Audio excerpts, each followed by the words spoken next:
बच्चों, आज मैं आप लोगों के लिए class 11th math NCERT pattern पर गणित के विषय में आपको जानकारी दूंगा।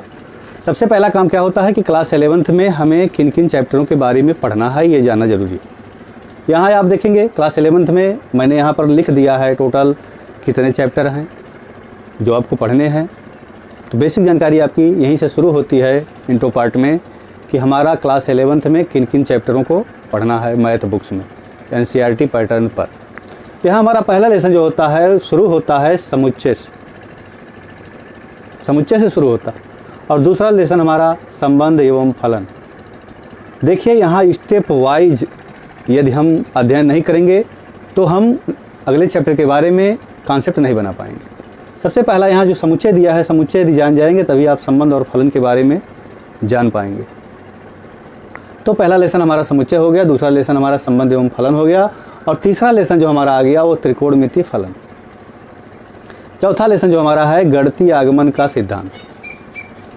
पांचवा लेसन जो हमारा है समृद्ध संख्याएं एवं द्विघाती समीकरण, समृद्ध संख्याएं एवं द्विघाती समीकरण। छठा लेसन जो हमारा है रैखिक असमीकाएं, रैखिक असमीकाएं। सातवां लेसन हमारा है क्रमचय एवं संचय, क्रमचय एवं संचय। आठवां लेसन है द्विपद प्रमेय। नौवां लेसन है आपका अनुक्रम तथा श्रेणी, अनुक्रम तथा श्रेणी। तो आप कलम ले करके अपना नोट करते रहिए। आपके पास कलम और कॉपी होनी चाहिए, इसको नोट करते रहिए। सरल रेखाएं, 10वां लेसन हमारा है सरल रेखाएं। 11वां लेसन हमारा है सांकव परिच्छेदन। 12वां लेसन हमारा है त्रिविमीय ज्यामिति का परिचय। 13वां लेसन हमारा है सीमा एवं अवकलज। 14वां लेसन हमारा है गणितीय विवेचन। 15वां लेसन हमारा है सांख्यिकी, और लास्ट लेसन जो हमारा 16वां लेसन है प्रायिकता। तो किताबों में चैप्टरों को इधर उधर दिया होगा, ऐसा क्रम न हो करके टोटल यही हमें पढ़ने हैं, चाहे जिस क्रम से वो दिया। तो यहाँ आप देख रहे हैं 1 से लेकर के 9 तक पार्ट 1 के अंतर्गत है, और 10 से लेकर के 16 तक जो है पार्ट 2 के अंतर्गत है। ये आपका पार्ट 1 में टोटल है, पार्ट 2 2 पार्ट में है। दोनों पार्टों में आपको अध्ययन करना है,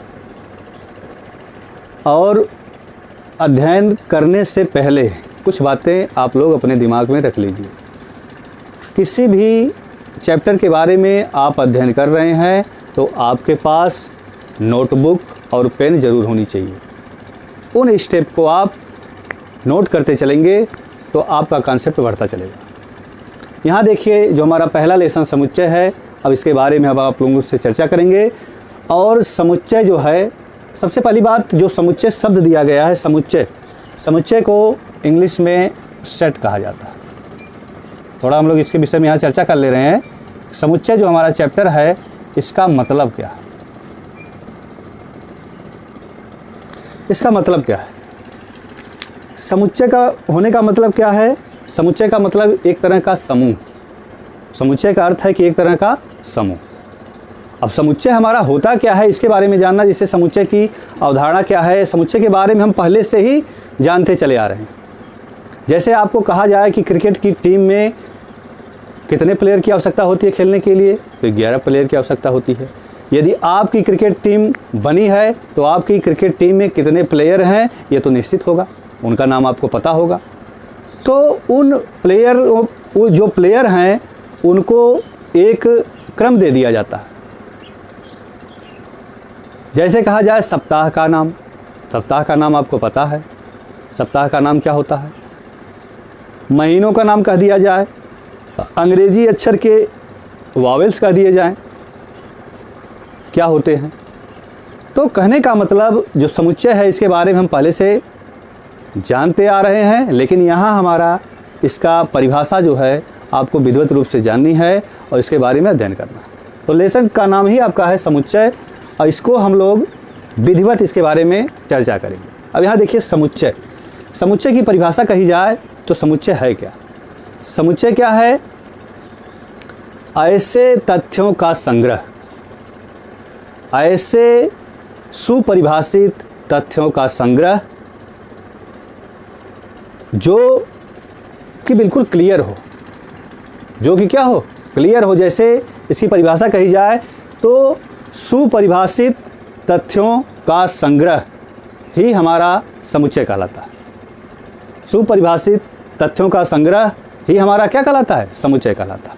तो सुपरिभाषित तथ्य होते क्या हैं? अब यहाँ आपको ये जानना है कि सुपरिभाषित तथ्य होते क्या हैं। सुपरिभाषित तथ्य होने का मतलब क्या है, जिसको, सुपरिभाषित तथ्य होने का मतलब क्या है, जिसको यदि आपसे प्रश्न किया जाए, कोई प्रश्न आपसे किया जाए तो आपका जवाब जो मिले वही दूसरे का भी जवाब मिले, वही तीसरे का भी जवाब मिले, तो वह सुपरिभाषित होता।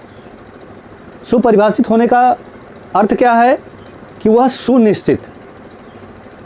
सुनिश्चित हो और बिल्कुल क्लियर हो। कहने का मतलब जैसे आपसे कहा जाए कि सप्ताह के दिनों का नाम, तो आपका जवाब क्या होगा, आप तुरंत बताएंगे सप्ताह के दिनों का नाम, तो आप तुरंत बताएंगे सोमवार, मंगलवार, बुधवार, बृहस्पतिवार, शुक्रवार, शनिवार, रविवार। और किसी तीसरे से बात की जाए कि इसका क्या मतलब है, तो आप उसके बारे में भी वह तुरंत बताएगा कि जो दिनों का नाम है, सप्ताह का नाम है, तो वह भी वही जवाब देगा। तो कहने का मतलब जो जवाब हो वह कन्फर्म हो, यानी परिभाषित एक तरह का हो गया। वह परिभाषित है जिसको सभी लोग जानते, ऐसा कलेक्शन जिसको सभी लोग जानते हैं वही वेल डिफाइंड कलेक्शन होता है। तो उसी को हम समुच्चय नाम देते हैं, और जिसको मझले ब्रैकेट में लिखा जाता है। इसको कहाँ लिखा जाता है, मझले ब्रैकेट में। मझला ब्रैकेट आप देख रहे हैं, इस ब्रैकेट में लिखा जाता है इसके अवयवों को। आपसे कह दिया गया सप्ताह का नाम, तो आप सप्ताह का नाम यहाँ लिखेंगे, Sunday, Monday, Tuesday, Wednesday, Thursday, Friday, Saturday, यानी जो 7 दिन हैं आपके यहाँ इसके अंतर्गत आ जाते हैं, और उनको एक कामा दे करके हम लिख देते हैं। तो आप यहाँ देखिए समुच्चय के बारे में। समुच्चय को किससे हम रिप्रेजेंट करते हैं, समुच्चय को हम बड़े अक्षरों से, समुच्चय को हम किससे रिप्रेजेंट करते हैं, इसको किससे दिखाते हैं, तो समुच्चय को हम अंग्रेजी के बड़े अक्षरों A, B, C, D, R अथवा ABCD, यानी अंग्रेजी के बड़े अक्षर, या X, Y, Z, जो भी लेटर हमारा होगा रिप्रेजेंट करने का वो बड़ा होगा। तो किसी भी सेट को हम बड़े अक्षर से रिप्रेजेंट करते हैं, और उसमें उपस्थित अवयव, अवयव का मतलब जो ये तत्व हैं इसमें उपस्थित वस्तुएं जो हैं, यानी कुछ भी इसमें हो सकता है, तत्व उपस्थित हो सकते हैं, वस्तुएं उपस्थित हो सकती हैं, आदि चीज़ें इसमें आएंगी। तो कहने का मतलब क्या है, समुच्चय जो हमारा है, समुच्चय में जो करली ब्रैकेट में हमारा तत्व दिया रहेगा, करली ब्रैकेट में जो हमारा तत्व दिया रहेगा, उसको हम जो है स्मॉल लेटर के, अंग्रेजी के स्मॉल लेटर से ही लिखते, रिप्रेजेंट करते। तो इसके तत्वों को लिखने का मतलब क्या हुआ, जैसे मैंने कह दिया कि अंग्रेजी के स्वर को बताइए, अंग्रेजी के स्वर अक्षरों को बताइए, तो आपका जवाब होगा A, E, I, O, U, यानी अंग्रेजी अक्षर में हमारे कितने स्वर होते हैं, 1, 2, 3, 4, 5। तो इनको यदि हम किसी सेट A द्वारा रिप्रेजेंट कर दें, या वावेल भी से रिप्रेजेंट कर दें, तो इसको करली ब्रैकेट में लिख देना होता है A, E, I, O, U। करली ब्रैकेट में आपने लिख दिया और कामा द्वारा अगला प्रदर्शन किया। तो इसमें कितने एलिमेंट आए, कितने तत्व आए, 1, 2, 3, 4, 5 तत्व आए। तो पांचों को आपने लिख दिया। और इसमें सबसे बड़ी बात ये ध्यान देने की होती है कि इसमें कोई क्रम नहीं होता। कोई क्रम का मतलब जैसे A, E, I, O, U ऐसे लिखा गया है, इसको हम ऐसे भी लिख सकते हैं E, I, A, O, U, E, I, A, O, U, यानी यहाँ क्रम का कोई महत्व नहीं होता। क्रम हमारा महत्वहीन होता है, इससे हमें कोई दिक्कत यहाँ नहीं होती। तो आप यहाँ देखिए समुच्चय, a well defined collection of object. A well defined collection of object कहने का मतलब एक सुपरिभाषित वस्तुओं का समूह। एक सुपरिभाषित वस्तुओं का समूह हमारा समुच्चय कहलाता है। यदि वह कब कहलाएगा? जब कर्ली ब्रैकेट में उसको लिख दिया जाए। और समुच्चय को रिप्रेजेंट करने के लिए हम अंग्रेजी के बड़े अक्षरों का प्रयोग करते हैं। समुच्चय को रिप्रेजेंट करने के लिए हम अंग्रेजी के बड़े अक्षरों का उपयोग करते हैं, चाहे ABCD से लिखा जाए या XYZ से लिखा जाए। और इसमें उपस्थित एलिमेंट को हम हमेशा स्मॉल लेटर का प्रयोग करते हैं, इंग्लिश के स्मॉल लेटर का। जैसे देखिए AEIOU स्मॉल लेटर लिखा गया है, ये मैंने अंदर लिख दिया। तो यहाँ जो समुच्चय शब्द दिया गया, समुच्चय का मतलब क्या है? Well defined collection. Well defined collection क्या है? वेल डिफाइंड कलेक्शन छोटा सा मेरा मैटर है, यदि आप इस कॉन्सेप्ट को अपने माइंड में बना लेंगे तो हर बात को समझ जाएंगे। वेल डिफाइंड कलेक्शन का मतलब क्या है? मैं आपसे प्रश्न करूं तो जो जवाब मिले वही दूसरे से प्रश्न करने पर भी वही जवाब मिले, तीसरे से भी प्रश्न करने पर वही जवाब मिले, यानी ऐसा जवाब जिसके बारे में सभी लोग जानते हैं, वही हमारा सुपरिभाषित वेल डिफाइंड ऑब्जेक्ट, यानी वस्तुओं के बारे में वेल डिफाइंड, अच्छी तरह से हम उसको डिफाइन कर सकते हैं, बता सकते हैं। और यदि मैं आपसे कहूं, समुच्चय हमारा कब नहीं कहा जाएगा? यदि मैं आपसे कहूं कि किसी क्लास के विद्यार्थियों, मान लीजिए मैंने कहा कक्षा 11 में लंबे विद्यार्थियों का समूह, क्लास 11th में लंबे विद्यार्थियों का समूह, तो अब आपको ये तय करना है कि क्लास 11th में लंबे विद्यार्थी, लंबे विद्यार्थी का मतलब कितने लंबे हैं? तो लंबे का मतलब कोई जवाब कुछ देगा अपने अपने आंकड़े से। लंबे का मतलब लंबाई एक दूसरे से घटती बढ़ती रहेगी, तो उस क्रम को हम वहाँ डिफाइन नहीं कर पाएंगे। यदि आपसे कहा जाए कि अच्छे क्रिकेटरों का नाम बताइए, तो अच्छे क्रिकेटर में क्या है? कुछ तो जवाब आएगा, कोई नाम। जैसे आपसे कहा जाए तो आप कोई नाम बता सकते हैं, 2-4 ठो। दूसरे से पूछा जाए, उसको जो अच्छा लगेगा वो बताएगा। तो कहने का मतलब वहाँ वेल डिफाइंड नहीं हो पाया। वेल डिफाइंड का मतलब जो जवाब हो वह बिल्कुल क्लियर हो और वही जवाब सबके माध्यम से मिले, यही हमारा वेल डिफाइंड होता है। तो यहाँ आप समुच्चय के बारे में, समुच्चय के डिफिनीशन के अनुसार हर एक चीज़ों को देखें। समुच्चय का रिप्रेजेंटेशन कैसे होता है, समुच्चय में उपस्थित जो अवयव होते हैं उनको किस लेटर से लिखा जाता है, इन्हीं बातों को आपको यहाँ ध्यान देना था। और आप इसको नोट कर लिए होंगे, मैं इसको अब इरेज कर रहा हूँ। अब समुच्चय के बारे में हमारी चर्चा चलेगी, इसको मैं इरेज कर रहा हूँ।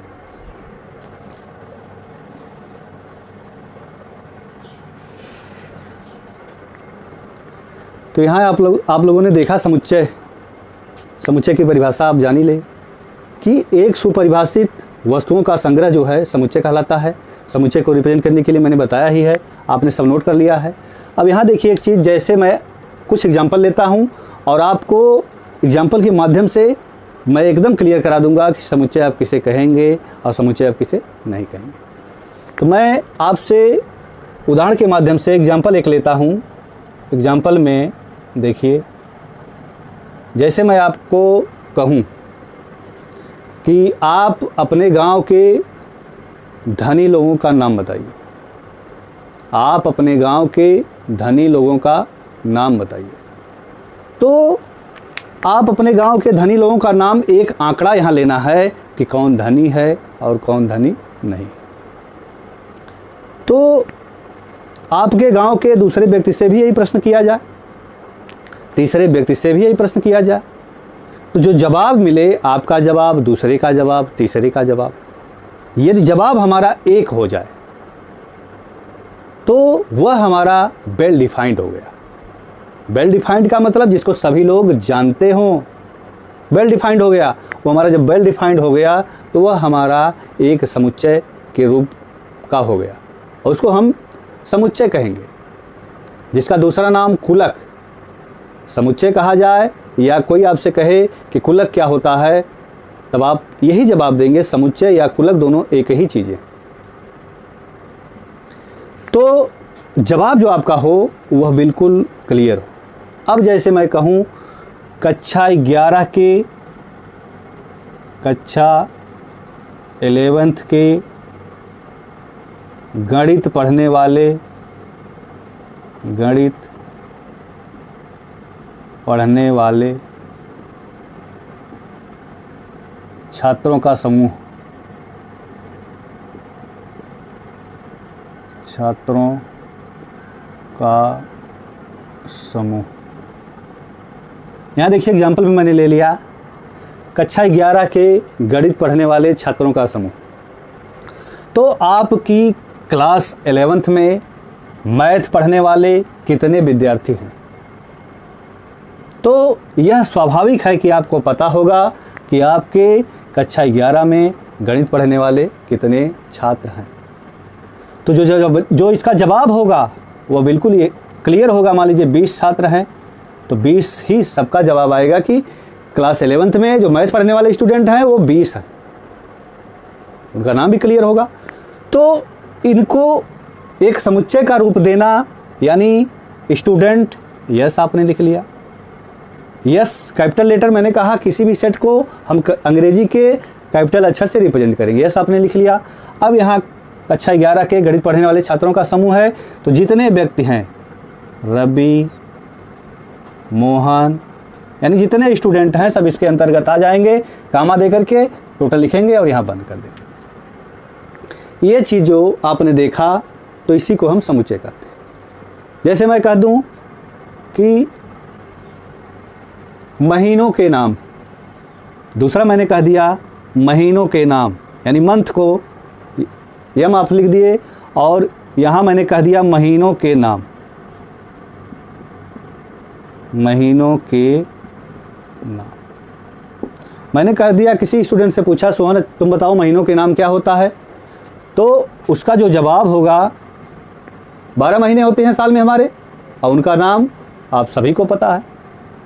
तो जो नाम है इनको जनवरी, स्मॉल लेटर से हमेशा होगा ये, जनवरी, फरवरी, मार्च, अप्रैल, मई, जून, जुलाई, अगस्त, सितंबर, अक्टूबर,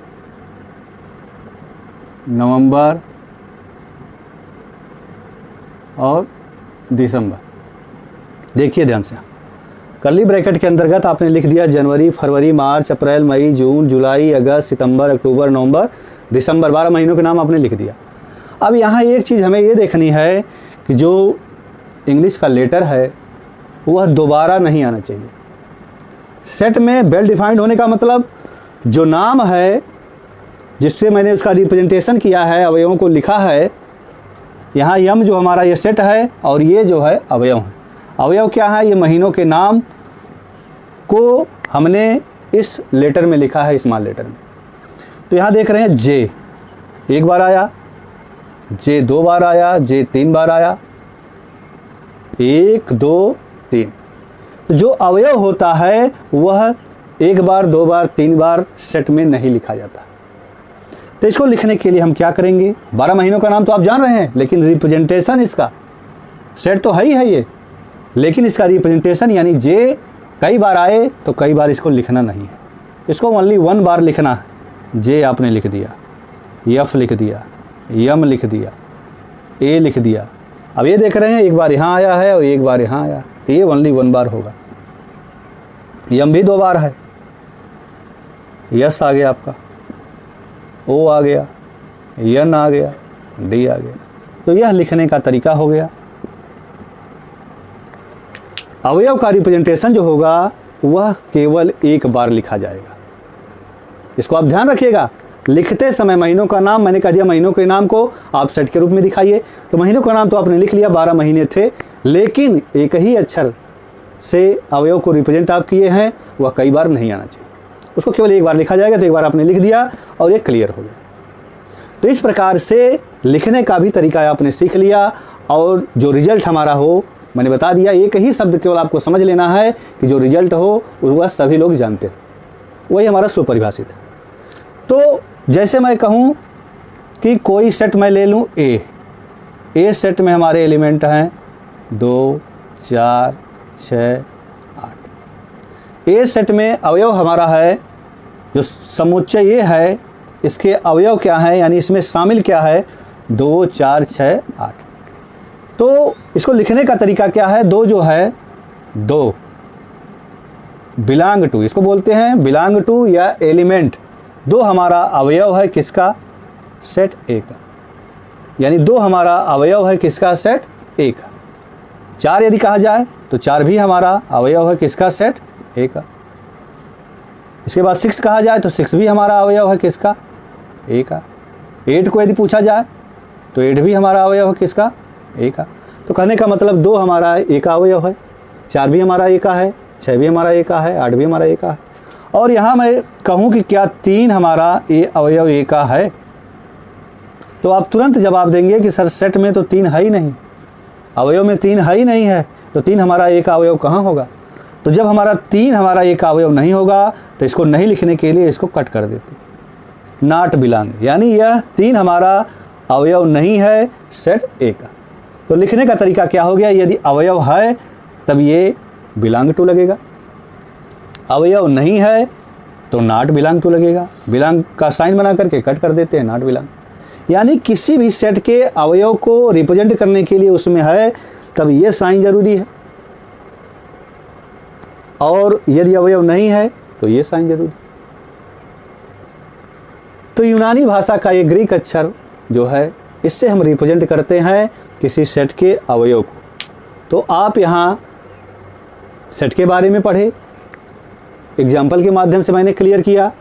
लिखने का तरीका जो था, जब हम उसको किसी शॉर्ट लेटर से लिखेंगे, स्मॉल लेटर से लिखेंगे, तो जो अक्षर हो जैसे जे जे जे, अक्षर हमारा कई बार नहीं होना चाहिए। रिप्रेजेंटेशन में आपने तो लिख दिया महीनों के नाम में, 12 महीने सबसे पहले लिख लिया, लेकिन रिप्रेजेंटेशन जो हमारा होगा वह उचित कब होगा, सही कब होगा, वह हमारा कई बार रिपीट नहीं होना चाहिए, अवयव उसके दोबारा रिपीट नहीं होने चाहिए। तो यहाँ आपने पुनः लिखा, जे एक बार लिखा, जो भी रिपीट हुआ था सबको सिंगल बार करके लिख लिया, तो यह इसका रिप्रेजेंटेशन हो गया। अब यहाँ मैंने एक दूसरा सेट ले लिया, ये कोई सेट है जिसमें 2 4 6 8 यानी 1 2 3 4 एलिमेंट है, 4 एलिमेंट हैं। तो कैसे हम दिखाएंगे कि यह जो है कोई एलिमेंट किसी सेट का अवयव कब होता है, यह रिप्रेजेंटेशन है।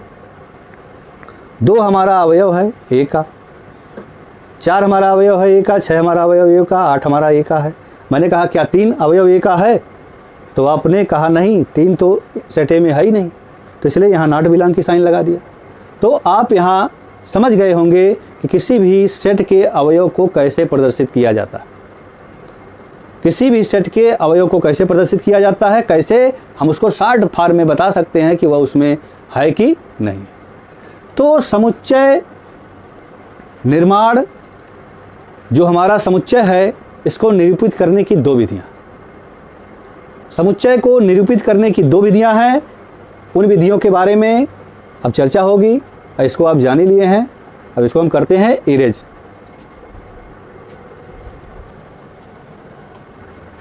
अब यहाँ देखिए, आप लोग समुच्चय के बारे में पढ़ ही लिया। समुच्चय को निरूपण करने की 2 विधियाँ यहाँ आप लिखे, अब देखिए ध्यान से, समुच्चय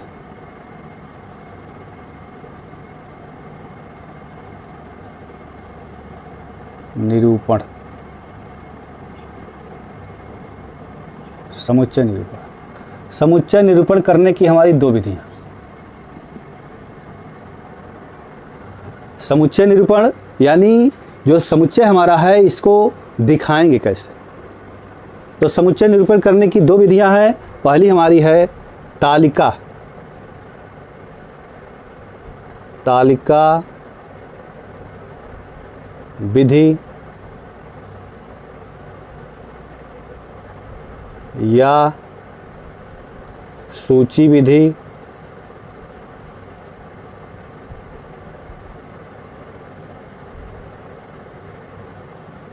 तालिका विधि या सूची विधि या रोस्टर विधि। पहली हमारी तालिका विधि, सूची विधि या रोस्टर विधि। दूसरी हमारी जो विधि है गुण विधि, गुण विधि या समुच्चय निर्माण विधि या समुच्चय निर्माण विधि।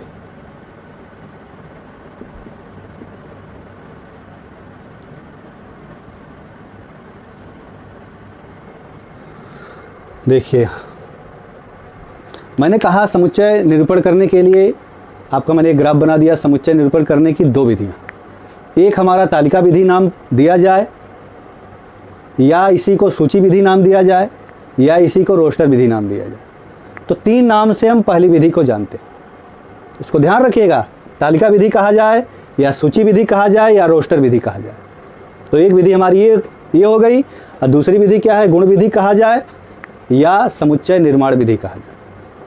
तो यहाँ हम समुच्चय निरूपण करने की दो विधियाँ देखा, और इसके बारे में थोड़ी चर्चा करते हैं।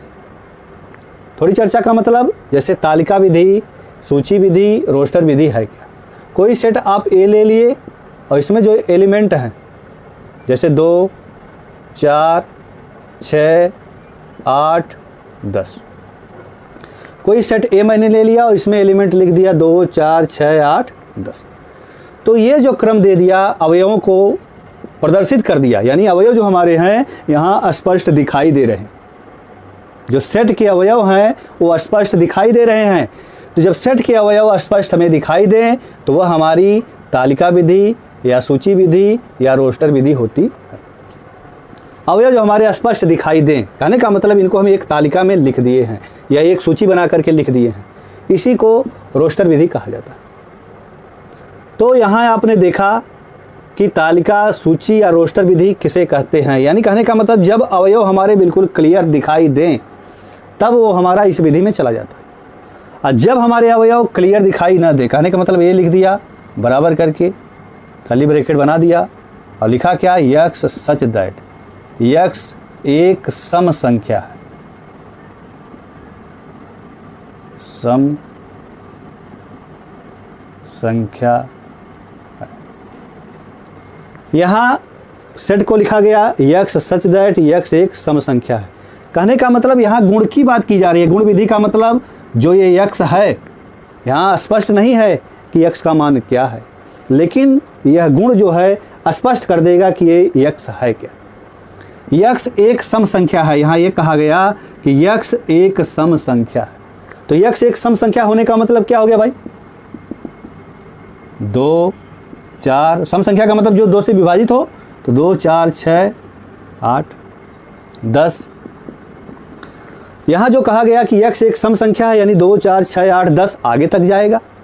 अब कह दिया जाए कि यक्स एक सम संख्या है लेकिन वह 10 से बड़ी नहीं होनी चाहिए, 10 से बड़ी नहीं होनी चाहिए। तो कहने का मतलब कंडीशन जो हमारी होगी यह अस्पष्ट होगी, तब आप यहाँ 10 तक लिखेंगे। अन्यथा कह दिया जाए कि यक्स एक सम संख्या है तो आप सेट ए को 2, 4, 6 तो डैश डैश करके दिखाएंगे।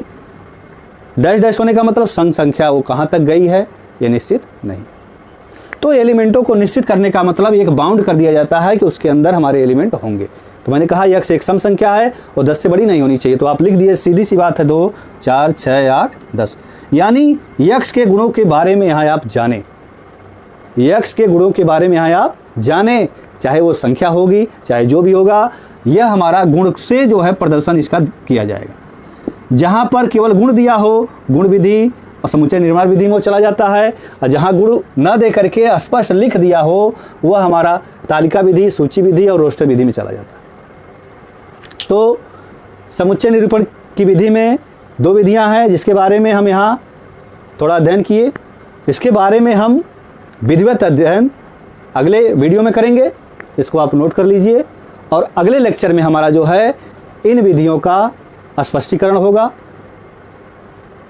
तो इसको आप नोट कर लीजिए।